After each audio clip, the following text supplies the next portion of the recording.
જૂનાગઢમાં સાધુઓના ચાલતા વિવાદમાં એક પછી એક નવા ઘટસ્ફોટ થઈ રહ્યા છે। ભવનાથના મહંત હરિગીરી સામે ભૂતનાથના મહંતે નવો ધડાકો કર્યો છે કે અંબાજી મંદિરના મહંત પાસેથી ભવનાથના મહંત હરિગીરીએ ભવનાથ મંદિરના ટ્રસ્ટના બદલે પોતાની માલિકીના 71 લાખ જેવી અધધ રકમ આપીને પ્લોટ ખરીદી લેતા સવાલો ઉઠ્યા છે।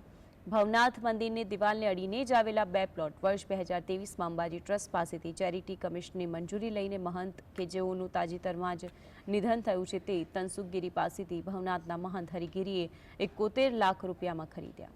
આ અંગે મહેશગીરીએ આક્ષેપ કર્યો કે આ બંને પ્લોટ તનસુખગીરીને દબાવીને ખરીદવામાં આવ્યા છે। ભવનાથ મંદિર કે અખાડાને બદલે હરિગીરીએ પોતાના વ્યક્તિગત માલિકીના પ્લોટ ખરીદી 71 લાખ રૂપિયાની રકમ ચૂકવી આ બંને પ્લોટ પર બ્રહ્મલીન મહંતે ધર્મશાળા બનાવવા માટેનું કામ શરૂ કર્યું ત્યારે તેને દબાવીને આ પ્લોટ પડાવી લેવામાં આવ્યો છે। જબરદસ્તીથી તનસુખગીરી બાપુ નોર્મલી કહે એવી રીતના કે આ વેચે છે, એવી રીતના ચેરિટી કમિશનરમાંથી એને વેચાવડાવ્યો અને એ પોતે ખરીદ્યો। હવે મારી નમ્ર સમજ મુજબ મને એટલું ખબર છે કે કોઈ પણ ધર્માદાનું ટ્રસ્ટ હોય એ ટ્રસ્ટ કોઈ નિજી માલિકી એટલે વ્યક્તિગત રીતે પોતે ખરીદી ન શકે, એ બીજો ટ્રસ્ટ ને એને જઈ શકે એવા કંઈક નિયમો છે। મારી એવી ઈચ્છા છે કે એની સઘન તપાસ થવી